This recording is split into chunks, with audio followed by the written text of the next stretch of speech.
Nosotros continuamos con esta breve serie de sermones que hemos titulado Comisionados por el Señor. Y esta serie la hemos basado principalmente en lo que Pablo nos dice en su primera carta a los Corintios en el capítulo 9. Así que quiero invitarles a que abran sus Biblias allí en 1 Corintios capítulo 9, versos 19 al 23. Hace un par de semanas estuvimos viendo los versículos 15 al 18 de este capítulo 9 y hoy día nos vamos a enfocar en los versículos 19 al 23. Escuchemos lo que el Señor nos dice en su palabra, palabra infalible, inerrante y suficiente. Verso 19. A pesar de ser libre de todos, me hice siervo de todos para ganar a más. Para los judíos me hice judío, a fin de ganar a los judíos. Aunque yo mismo no estoy bajo la ley, para los que están bajo la ley me hice como bajo la ley, a fin de ganar a los que están bajo la ley. A los que están sin ley me hice como si yo estuviera sin la ley, no estando yo sin la ley de Dios, sino en la ley de Cristo, a fin de ganar a los que no están bajo la ley. Me hice débil para los débiles, a fin de ganar a los débiles. A todos he llegado a ser todo, para que de todos modos salve a algunos. Y todo lo hago por causa del Evangelio, para hacerme copartícipe de él. Hasta allí la lectura para hoy.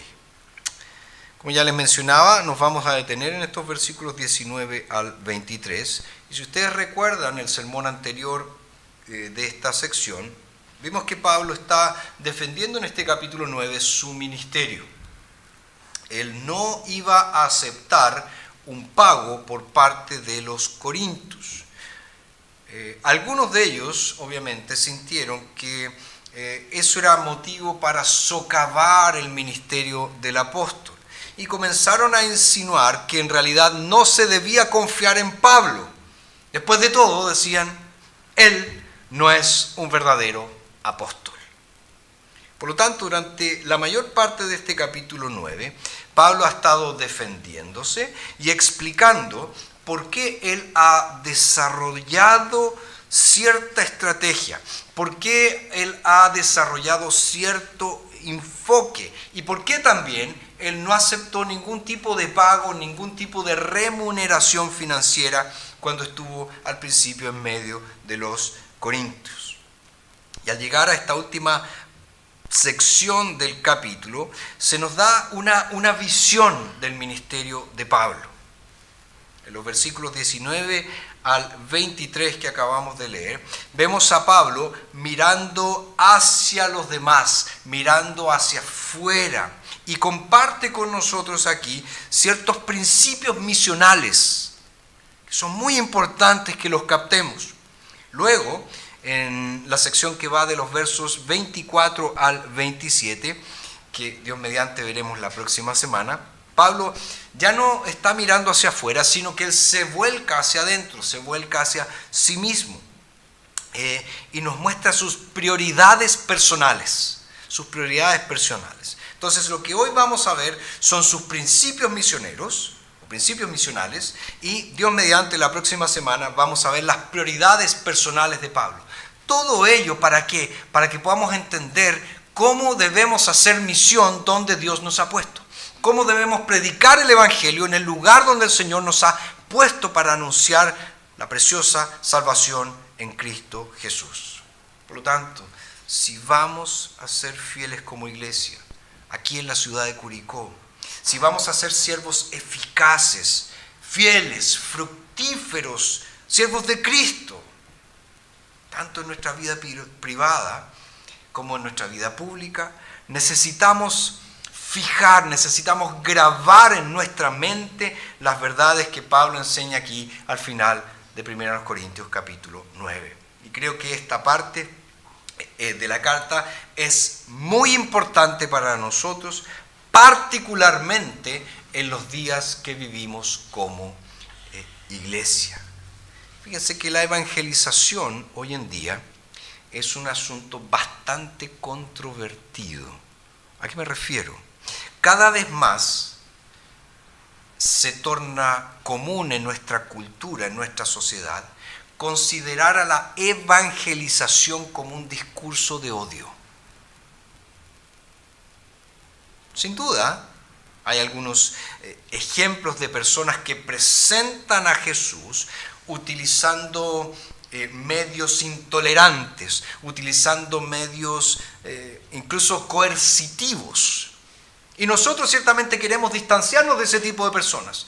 No queremos tener ninguna relación con ese tipo de personas que presentan a Jesús de esa manera, ofendiendo a las demás personas, tratándolas pésimo, etc.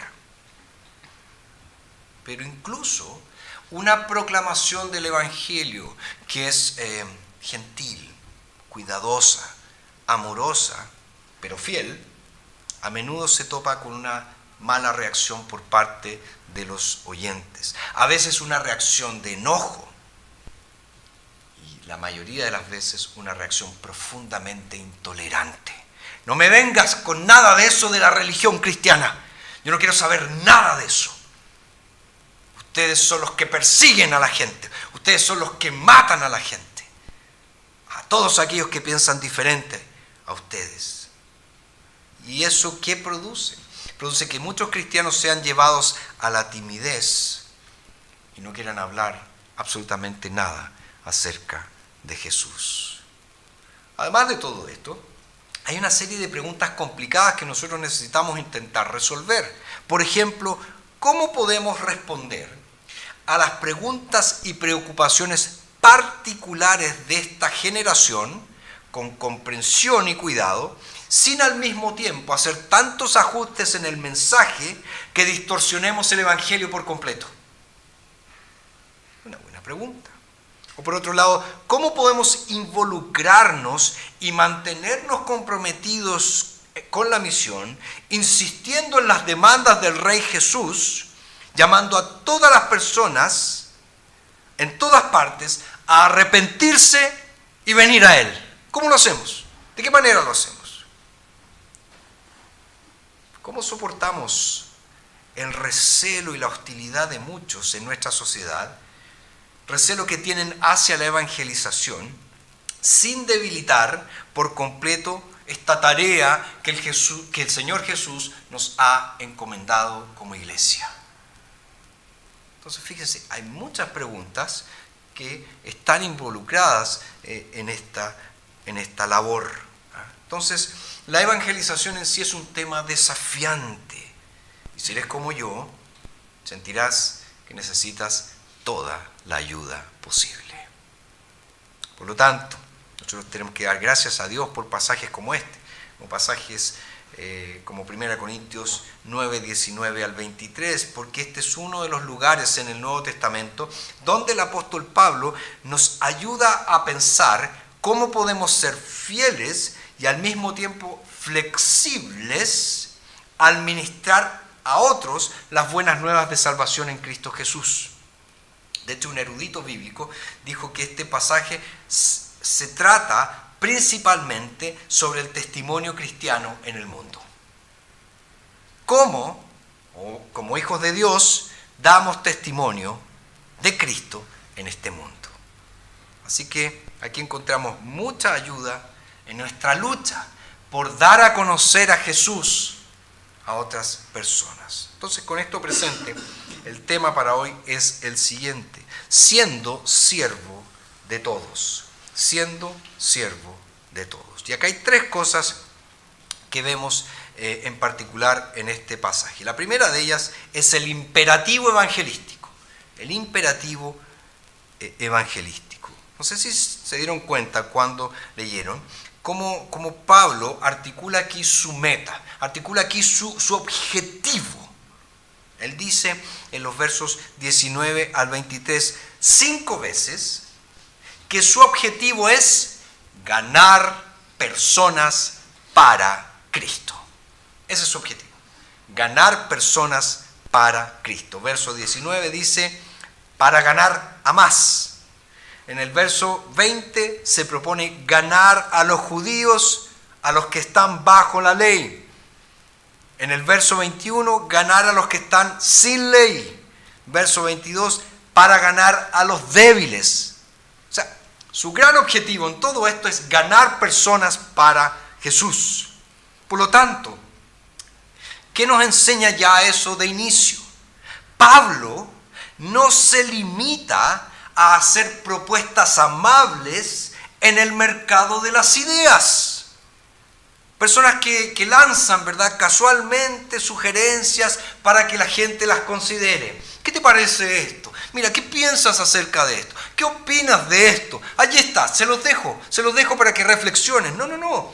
Pablo se propone ganar personas para Cristo.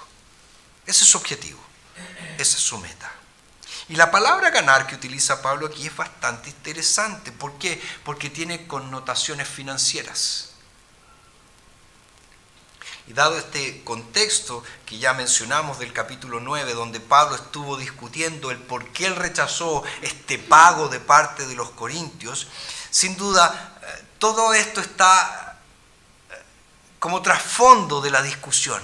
El tema financiero, el tema económico, el tema de ganancia. Y Jesús también usa esta misma palabra en Mateo capítulo 25. No sé si se acuerdan de aquella historia de Jesús, que es conocida como la parábola de los talentos, ¿verdad?, donde se les entrega a cada uno cierta suma de dinero y estas personas invierten, algunos de ellos, ¿verdad?, y obtienen una ganancia. Eso que obtienen, ganancia, es la misma palabra que aparece aquí.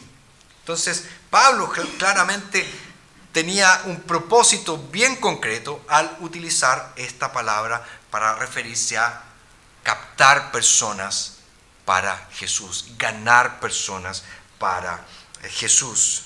Entonces se refiere al hecho de que para él su verdadera recompensa por todo su trabajo, por todo este trabajo que él ha realizado a favor de los corintios, el beneficio que él espera recibir, el retorno a esta inversión de tiempo, de esfuerzo, de dedicación, de trabajo, este desgaste tremendo de energía, es el siguiente: que hombres, mujeres, jóvenes, niños, niñas sean ganados para Jesús. Eso es lo que él quiere. Eso es lo que él quiere. Esa es la recompensa que él busca. Que más personas lleguen a conocer a Jesús a través de su ministerio en medio de ellos. Ahora, si observamos el verso 22, Pablo cambia la palabra mientras habla de este objetivo, de esta meta, del resultado de su labor. Él habla anteriormente de ganar, pero en el verso 22 cambia la palabra para que nosotros entendamos qué es lo que él quiere decir con ganar. Él dice: a todos he llegado a ser todo, para que de todos modos salve a algunos. Eso es lo que está en juego. Eso es lo que está en juego. Fíjense, mientras Pablo desarrolla estrategias, métodos, mientras de manera cuidadosa y calculada intenta persuadir a las personas, convencer a las personas, ganar gente para Jesús, esto es lo que está en juego. No simplemente ganar una discusión, no simplemente tener la razón. Pablo quiere ganar gente. Para Pablo, a través de su proclamación del Evangelio, la salvación irrumpe en la vida de las personas. En otras palabras, lo que está en juego aquí es el destino eterno de las personas. Como un comentarista dijo, lo que está en juego no es simplemente el fracaso o el éxito de la persuasión humana, sino el destino eterno de un ser humano. Eso es lo que está en juego. El destino eterno de alguien. Ese es el peso. Esa es la urgencia que motiva a Pablo. La situación humana enciende un fuego en su corazón y lo impulsa a proclamar el Evangelio para ganar a algunos. Es decir, que algunos por medio de él puedan llegar a ser salvos.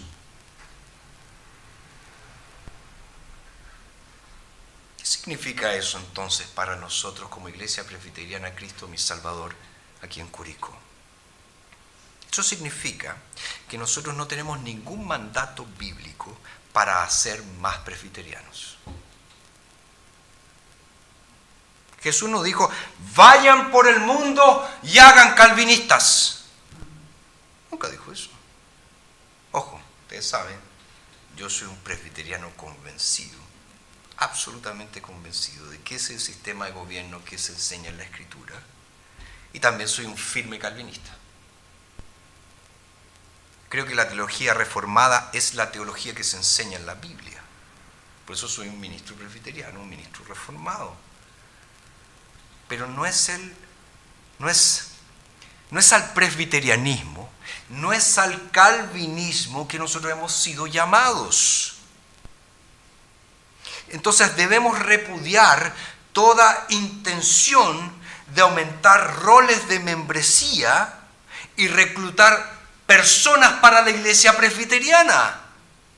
Nosotros no tenemos ningún mandamiento del Señor para hacer crecer solo nuestra denominación. Nuestra preocupación debe ser la misma que animó a Pablo aquí. Nuestra preocupación siempre debe ser la gente que nos rodea. Aquí en Curicó, en nuestra ciudad, en las calles por donde transitamos, en nuestros hogares, incluso aquellos que duermen a nuestro lado.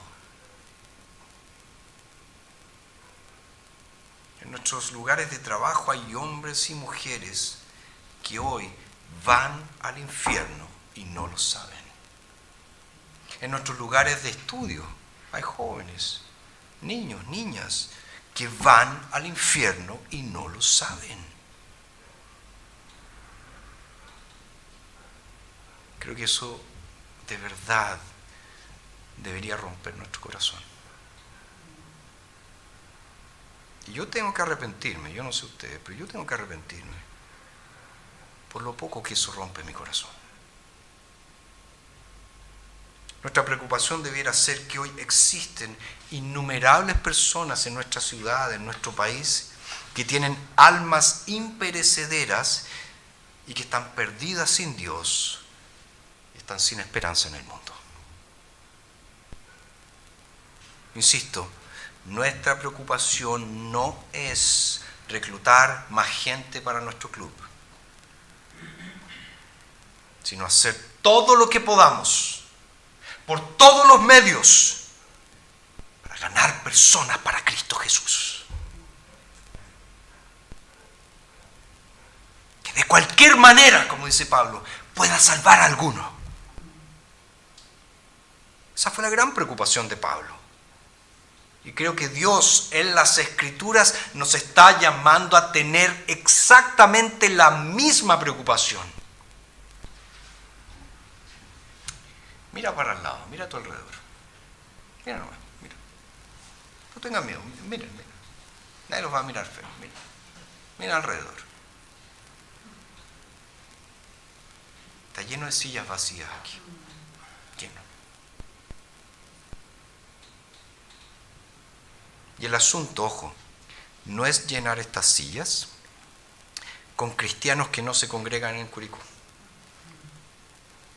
No se trata de hacer un mejor trabajo que las otras iglesias de Curicó para que toda la gente de esas iglesias se venga para acá. No. Estas sillas vacías que nos rodean hoy nos recuerdan que hay una misión a la que hemos sido llamados y que tenemos que llegar a nuestra ciudad con el Evangelio. Tenemos que invitar gente, no a convertirse en presbiterianos, no a hacerse calvinistas, no a ser miembros de la Iglesia Cristo mi Salvador aquí en Curicó, sino tenemos que invitarlos a venir a Jesucristo y a doblar sus rodillas delante de Él. Eso es lo que tenemos que hacer. Ese es el llamado de Dios para nosotros, individualmente y en conjunto como iglesia. Primera cosa entonces, el imperativo evangelístico. Segunda verdad que encontramos en este texto, la estrategia evangelística. La estrategia evangelística. Además del imperativo que acabamos de ver, quiero que noten esta estrategia evangelística que Pablo implementa para dar expresión a este fuego que hay en su corazón, que se enciende por alcanzar a los demás. ¿Qué ha hecho Pablo? Ha desarrollado una estrategia para hacer esto de ganar a los demás eficaz. ¿Y cómo podemos llamar esta estrategia de Pablo? Podríamos llamarla flexibilidad fiel. Flexibilidad fiel. Y podemos verla en el verso 19. Dice, a pesar de ser libre de todos, me hice siervo de todos para ganar a más. Ya lo dijimos, Él quiere ver gente salva, quiere ver personas llegando a los pies de Jesucristo. Y ahora Él dice que está dispuesto a ser flexible para conseguir ese objetivo. Él dice, voy a ser siervo de todos, aunque sea libre de todos. Es decir, Jesucristo es el Señor de mi vida. Por eso puedo servir a todos. Pero estas personas a las que yo sirvo no son mis señores. No son mis amos. El Rey Jesús es mi Señor. Y yo soy siervo de ellos por amor a Jesús mi Señor. Es importante que entendamos esto. Porque hay mucha confusión acerca de esto en las iglesias. De hecho, hay un pastor llamado Alistair Begg, que una vez lo dijo en una conferencia de pastores que yo estaba asistiendo. Dice, los pastores son los siervos de la congregación, pero la congregación no es su amo. Pastores son siervos de la congregación, pero la congregación no es su amo. Eso es lo que Pablo está diciendo aquí. Y lo dice acerca de todos los ministros cristianos. Somos siervos de todas las personas, pero el mundo no es nuestro amo. Jesús es nuestro amo. Jesús es nuestro Señor. Porque si el mundo fuera nuestro amo, si nosotros fuéramos siervos del mundo, entonces el mundo determinaría nuestro mensaje, el mundo determinaría nuestros métodos. El mundo podría establecer la agenda. ¿Es esto lo que ustedes van a hacer? ¿Es esto lo que van a decir? ¿Es así como se van a comportar? La cultura, sus opiniones predominantes, sus preferencias, costumbres y normas de la sociedad impulsarían, ¿verdad?, el mensaje e impulsarían el método que utilizaríamos en esta tarea. Pero si es como Pablo dice aquí, es decir, que somos siervos del mundo, ojo, dominados solo por Jesús, entonces, si bien es cierto, debemos ser flexibles en nuestro servicio, nuestro mensaje y método no están determinados por el mundo, sino por la voluntad del Señor expresada en su palabra. Hay una flexibilidad fiel. ¿Se entiende? Luego Pablo, en los versos 20 al 22, nos da ejemplos de cómo llevó a cabo esto en su propio ministerio. Para el judío dice, me volví como un judío para ganar judíos. Para los que estaban bajo la ley, es decir, bajo todas estas regulaciones del Antiguo Testamento, bajo todas las regulaciones mosaicas, llegó a ser como bajo la ley, dice él. Aunque él mismo, dice, no estaba bajo esa economía, esa dispensación mosaica, a fin de ganar a los que estaban bajo la ley. Para los que están fuera de la ley, es decir, los gentiles, llegó a ser como sin ley. Pero él dice, ojo, pero yo estoy bajo la ley de Cristo.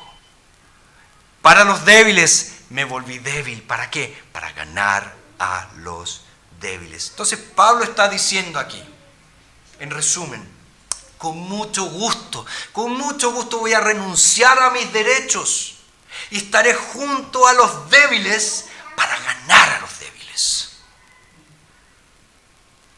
¿Ven entonces estos dos lados de esta estrategia de Pablo? Hay flexibilidad, pero hay fidelidad también.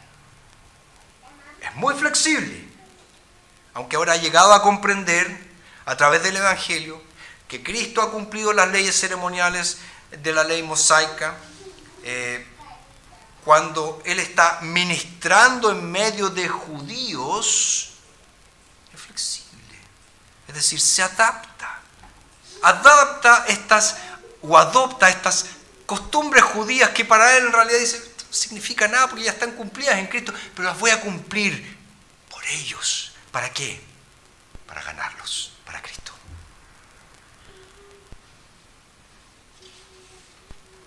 Como Pablo, nosotros sabemos, principalmente ministraba en medio de gentiles, aquellos que están sin ley, él dice, yo me voy a hacer como sin ley. Pero él dice, aunque estoy bajo la ley de Cristo, él no está diciendo yo estoy sin ley, estoy bajo la ley de Cristo, pero me voy a hacer libre. Es decir, no me voy a preocupar por mantener el kosher, comida sagradas judías, lo que podían comer y lo que no. No, porque estoy en medio de los gentiles y me voy a hacer como gentil. ¿Para qué? Para ganar a los gentiles. Entonces, hay aquí una increíble adaptabilidad, hay una increíble flexibilidad en Pablo al tratar de identificar cuáles son los principales obstáculos para la evangelización y se preocupa por no ofender indebidamente a las personas. ¿Para qué? Para que Cristo y la cruz por sí solas sean la única ofensa del evangelio. Nada más. Que no haya pretextos. Si alguien quiere alegar algo, que alegue de Cristo y de su cruz. Pero nada más. Ahora, eso no significa que Pablo estaba libre de todas las limitaciones, porque su flexibilidad no era absoluta. ¿Qué quiero decir? Pablo no se limitaba a estudiar la cultura, a descubrir lo que la gente quería, qué les motivaba y luego se los daba. Esa no es la perspectiva de Pablo. No se trata simplemente de identificar lo que la gente quiere y luego dárselos a fin de reclutar y más y más y más y más y más para su propia tribu, para su propio clan, para su propio grupo. No. No busca ser seguidores de Pablo.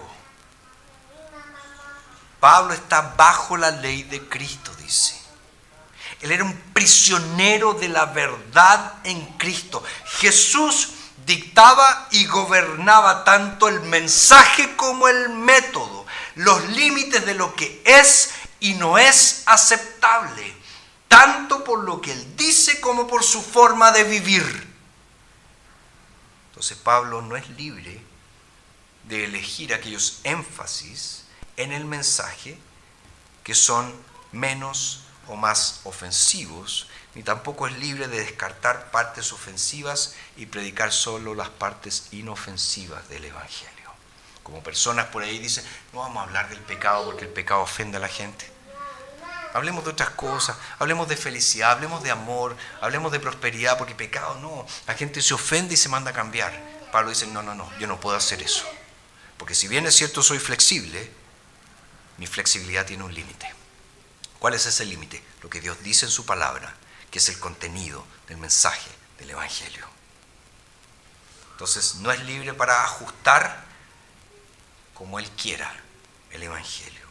Tampoco es libre para decir, como tristemente ha sucedido, bueno, mis groserías, mis palabras feas, mis bromas mundanas, simplemente son una forma de ser relevante y de comunicarme con la cultura. No. Pablo él sabe que está llamado a ser santo, que él está llamado a ser diferente, que él está bajo la ley de Cristo. El Rey Jesús dirige su ministerio. El Rey Jesús gobierna su ministerio por medio de su palabra. Y Pablo lo sabe muy, muy bien. Entonces tenemos el imperativo evangelístico, la estrategia evangelística y en último lugar la bendición evangelística. La bendición evangelística. Mientras Pablo trabaja aquí con estas cosas, con esta estrategia evangelística, hay una bendición que él anhela disfrutar. Y observamos eso en el verso 23, dice, y todo lo hago por causa del Evangelio, para hacerme copartícipe de él. Cuando las personas vienen a Cristo a través de su ministerio, está diciendo Pablo, él comparte la bendición que esas personas disfrutan. Y aquellos que alguna vez han tenido el privilegio de llevar a alguien a Cristo, entienden un poco de lo que Pablo está diciendo aquí. ¿A qué me refiero? Hay una emoción. Hay una emoción de ser un instrumento en las manos del Espíritu Santo que no tiene comparación.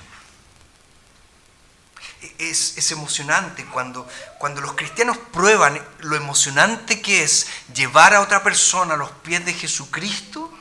Quieren más. Quieren experimentar más y más y más de esa alegría de llevar a alguien a los pies del Salvador. Y eso es lo que le pasó a Pablo. Dios lo usó. Las personas llegaban a una nueva vida en Cristo Jesús a través de su ministerio. Las personas eran bendecidas a través de su ministerio. Y Pablo compartía esas bendiciones y él quería más. Él quería experimentar más y más y más de eso. Y está muy bien ilustrado en el ministerio de Hudson Taylor. Ustedes han escuchado hablar de Hudson Taylor. Ninguno. Chacay, vamos a tener que estudiar historia de las misiones, parece. Después de que se formó la China Inland Mission en 1866, Hudson Taylor va a Shanghái con un equipo de misioneros que fue hasta esos momentos el equipo misionero más grande de la historia. Fue un montón de gente a hacer misiones a China. Y crearon un tremendo revuelo cuando llegaron a China, porque esto eran ingleses, ¿verdad? Porque basados en las enseñanzas de Pablo, en 1 Corintios capítulo 9, Taylor y todos los demás misioneros decidieron adoptar las costumbres chinas, es decir, vestirse como chino, hablar los diferentes dialectos chinos, cosa que fue escandalosa para los europeos que vivían en la ciudad, en Shanghái. Hay incluso fotografías de Taylor con corte de pelo típico de los japoneses de esa época, perdón, de los chinos de esa época. Es más, Taylor aprendió diversos dialectos chinos y fue capaz de hablar muy bien varios de ellos, incluso predicaba muy bien en chino.